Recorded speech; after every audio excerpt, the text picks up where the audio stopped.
Hi guys, my name is Girish, your host for today for Back to Basics, another Back to Basics on a Friday. Hope you are enjoying all the episodes so far. I know I am. And if you're not, I'm sorry. But you know what? We're trying. Believe me, I'm trying.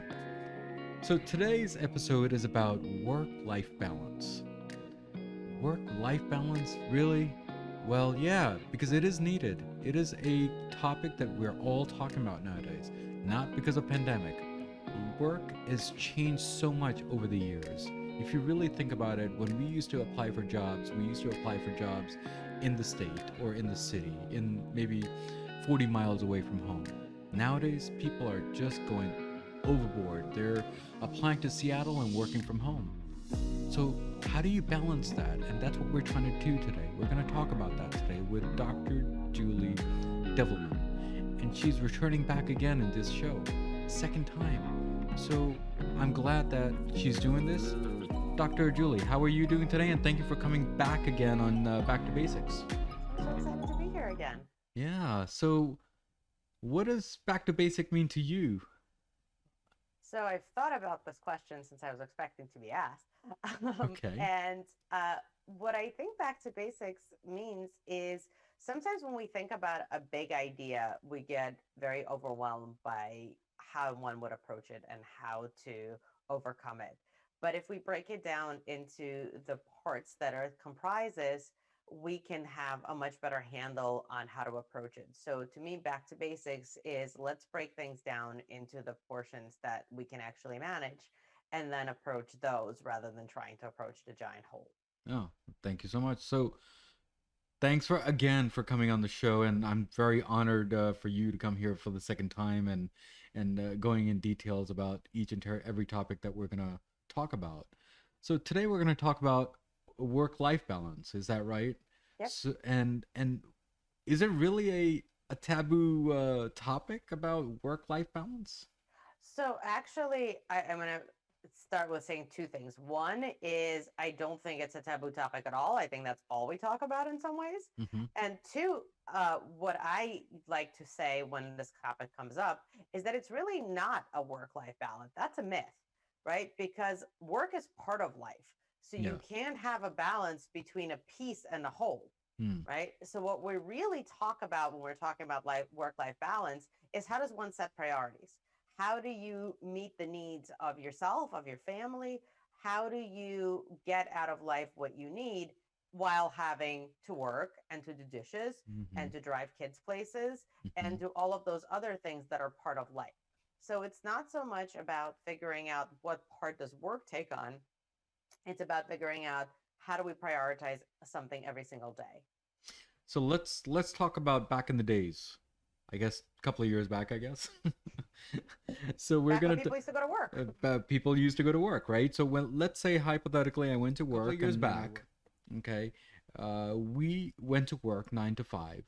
Okay, there are certain times that we work late. Mhm. Okay, but let's say for this example we work 9 to 5, Yep, and then we travel an hour back home, sure. and then we get tired and we don't spend time with family, we don't spend time with us ourselves, Mhm. or even go to the gym and all that. Mhm. Do you think today we have more time? So I think it's a very interesting question. And time is this funny, stretchable concept that we always blame for things and yet have a very hard sense of understanding. So I'm not avoiding answering your question. I'm going to give you a side note and then I'll come back to answering your question. Mm-hmm. Um, the research shows that when people used to get asked, 30 years ago, why they don't exercise, they would say because they don't have time. They don't have time, right? Then social media gets invented, and people spend something like 8 hours a week on social media. Mm-hmm. Somehow, the time, and then if you ask them today why they don't go to the gym, they don't go to the gym because they don't have time. So somehow, in their completely booked schedule in which they couldn't exercise, 20 years ago, they've created 8 hours worth of time to go on Facebook. Mm.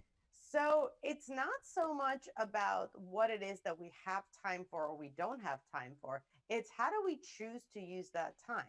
Mm-hmm. So, for example, you say we come home from work and we're tired and we don't really spend time with family. Well, what are you doing with that time? Right. And Right. why is time with family not considered within your rejuvenating rest time, Mm-hmm. right? Mm-hmm.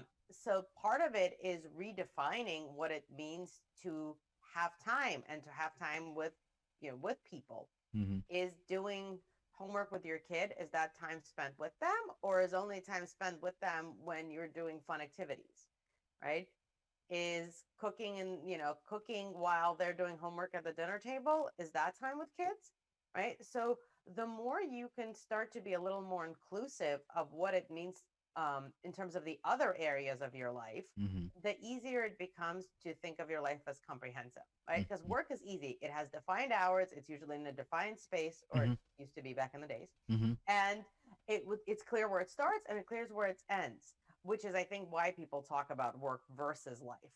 Mm. But life happens all around us, right? So if you're at work and on your lunch break you call to schedule a dentist appointment for your kid, is that work or is that life, Mm. right?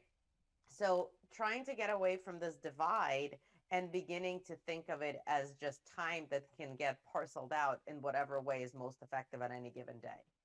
So do you think it's a skill that we can put in our resume saying that, we do this balancing life act? I would certainly think so. I'm not sure how many employers would agree with me, but Yeah. I would say that learning to balance and prioritize is an incredibly important skill for business, Yeah. right? Yeah. So if I can decide which meetings I will attend and which are better off as emails, that's a really valuable skill. Yeah. It's just we don't think of balancing the rest of our lives in those same ways. It's interesting because when people go to work, they have a general idea of what they're going to do today, right? So if I asked you today what you were going to do at work, you would have a general outline of what that day would look like.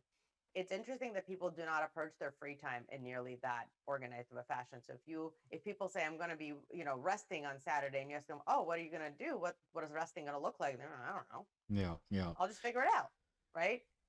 If we approached our leisure time with kind of the thoughtfulness that we approach our work time with, we'd probably get a lot more out of our leisure time. So I think the next segment of this question is, I guess we should put on our resume called time management. Hmm.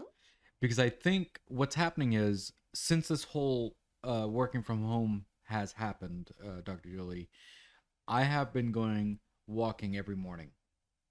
Before, I used to stress out how to drop my kids off and then go to work, Hmm. as versus staying at home and walking and coming back.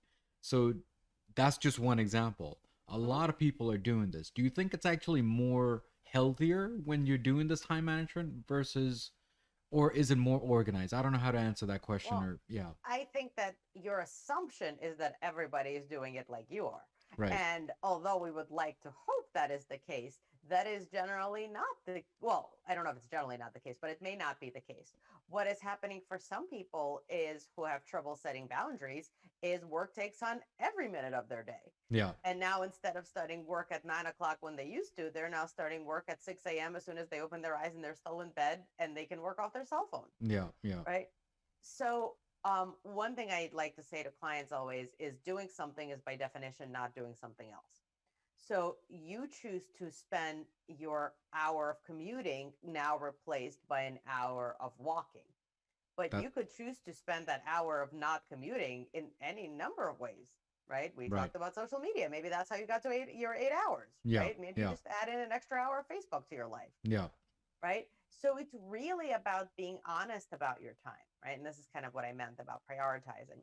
If it is important for you to get more physical exercise into your day, then every minute that's freed up by a change in your routine gets attributed to exercise, right? If for me, I miss reading and every free minute of my day is going to get spent on reading, that's certainly also a benefit. It just depends on what it is that's a benefit to me.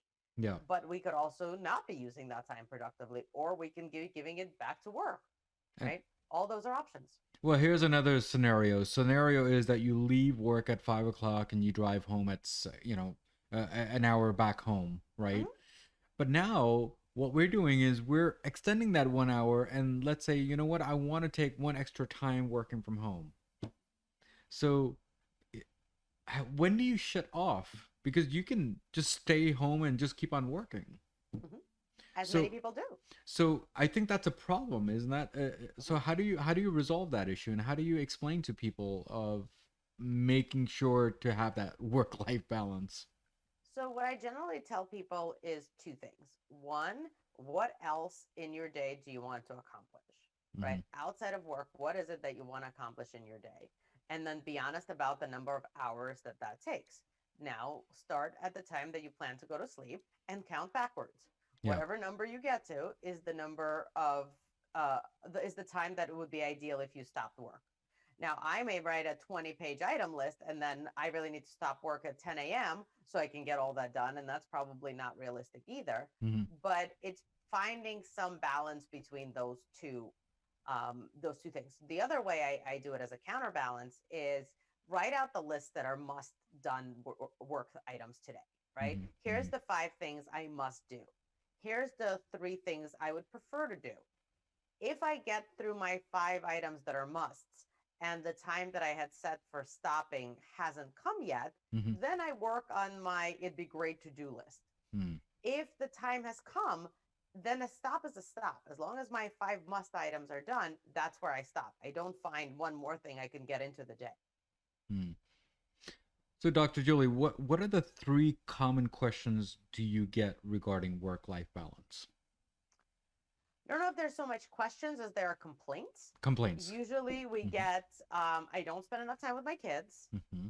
I don't exercise and I don't sleep enough are probably the three that are hardest for people to put into their lives outside of work, right? So, so working from home, why would sleeping be a problem?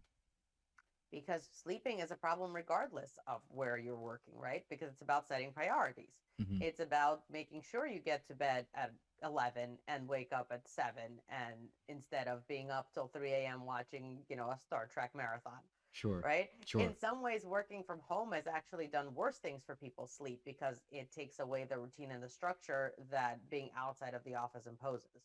And this Mm. was especially hard when kids were doing school from home, right? Hmm. Because nobody was going anywhere. Yeah, So you didn't even have to get up to get the kids on the bus, that's right. right? So in some ways, it was our sleep habits and our eating habits were actually probably better when we were leaving the house with some regularity, Mm. or at least for most people. Mm. In terms of exercise, we already talked about it, right? It's Mm. making sure that you are setting that as a priority. And again, routines help. So Mm. if you were going to the gym on your lunch break, or you were going to the gym before you went to the office, or you were going to the gym on your way home, now all of that structural stuff is gone. Yeah, And now you have to make sure that you're the one who's forcing it to happen when it's really easy to just sit on the couch, in the set, right? right. So what about you? What has changed for you from working from home and making that work life balance?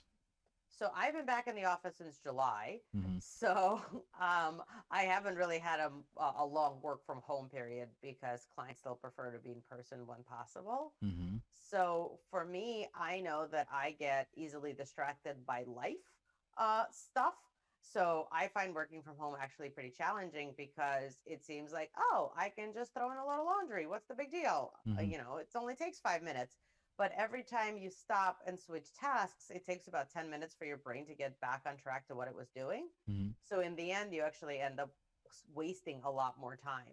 Hmm. So I prefer to actually work from the office when I have the opportunity. I find that I can get more work done in shorter period of time, and then when I'm home, really devote that time to home time. But it is also good to meet. Well, obviously, maybe not for you because you're in the office, but for people who work on bigger companies, they see people, they interact with people. I think they miss most of that.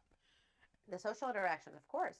Yeah. And right now, since everybody's kind of at different comfort levels about who is comfortable seeing people, who isn't comfortable seeing people, Hmm. it's finding people that match your level of comfort Yeah. and making sure you are getting some socializing. And again, at your comfort level. So for example, I know some people who were introverts who for the first several months of the pandemic were so excited because finally the world worked the way they wanted it to work all along, right? They That's didn't have right. to go anywhere, they didn't have to see anybody. It was Mm. great. Yeah. I think even they're kind of running out of patience for this. Hmm. But I think again, it's so individual per person that it's really being honest with yourself about what your needs are. And what does contact mean? Does that mean a cup of coffee with somebody once a week? Or does that mean a daily run with somebody? Yeah. Right? Yeah. It depends on what your needs are. And what is your thought process on how employers are thinking nowadays for work-life balance? Do you think people are accustomed to remote working? As I mentioned in my beginning of the episode, like people they apply only within states or 40 miles away from home, and now they're applying everywhere because now you can do remote. Do you Mhm. think that employers are changing their mindsets for remote and they're accepting this work life balance nowadays? I'm not sure I can speak intelligently to that subject just because I don't know. Mm. But my guess is because it's such an overwhelming reality for most people Hmm. that the employers would almost have to respond to it. Yeah, On the other hand, if you're an employer, it just seems like you might be able to get more out of people, right? So if you're home at 10 a.m., how is that any different than me sending you an email at 9 p.m.? that's right. Why can't you respond to that? That's right. Right? Yeah, So it's really not so much about employers as it is about every individual employee setting their boundaries and their limits where they are. So I respond to emails during these hours and not outside of these hours. Doesn't mean I couldn't respond outside of these hours, but I choose not to because I'm currently engaged in something else. yeah, Because as I said before, doing something means not doing something else. yeah, So yeah, if I am responding to an email at 9 o'clock at night, I am not reading a bedtime story to my kid, yeah. right? Yeah, yeah, that's true. And I think from what I've been seeing from friends and families and everyone else, that employers are being kind and generous to this new work-life balance.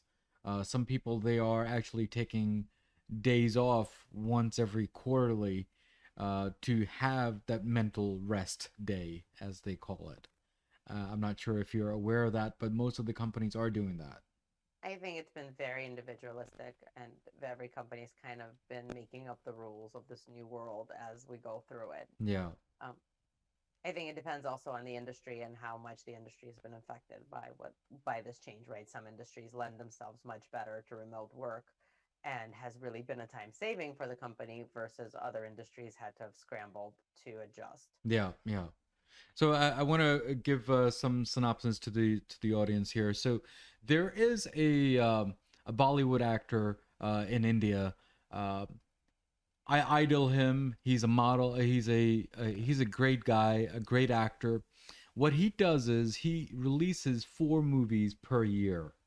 Okay, and the reason why he does that, there was a question asked to him, and it'll be interesting for you too, Doctor Julie. So the question is, how much time do you have that you are releasing 4 movies in a year? Because, and his answer was that we have 365 days a year. You can balance your life. You can balance your time. You can balance your time with family and vacation and business at the same time.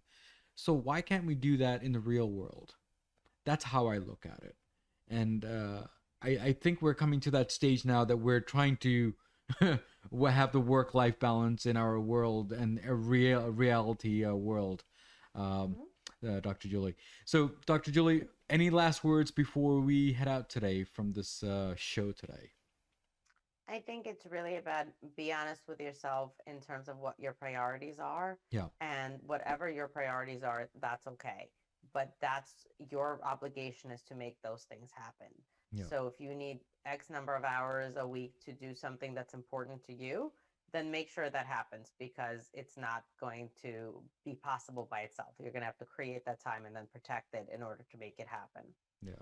Well, thank you, Dr. Julie, for coming on the show for the second time, and Thank you for having me. it's great speaking with you as always. And even though that we have spoken several times in a couple of weeks, but it seems like I've known you for a long time. But thank you again for coming on my show.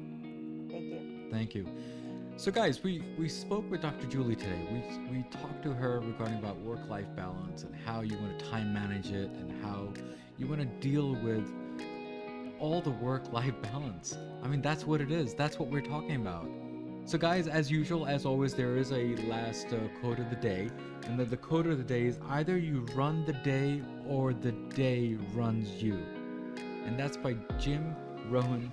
He's a speaker. He's a motivational speaker, and I actually I saw him on one of the YouTubes, and I saw that quote.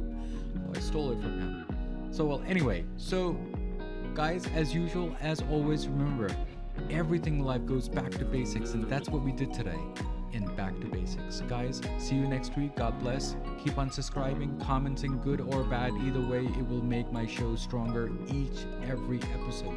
So guys, God bless. See you next week. Next week's episode on Back to Basics. Out of me world. I mean, that's the whole essence of this practice of mindfulness and meditation is to not live so caught in our small-minded, like, and what I mean by that is like our habitual reactivity, our judgments, our expectations, the storylines. You know, we're naturally like this open question, and we like to kind of put these closures on it. Like we're this openness, but we like to close ourselves, and so it's comfortable and familiar, but we really end up suffocating ourselves with our ideas and beliefs and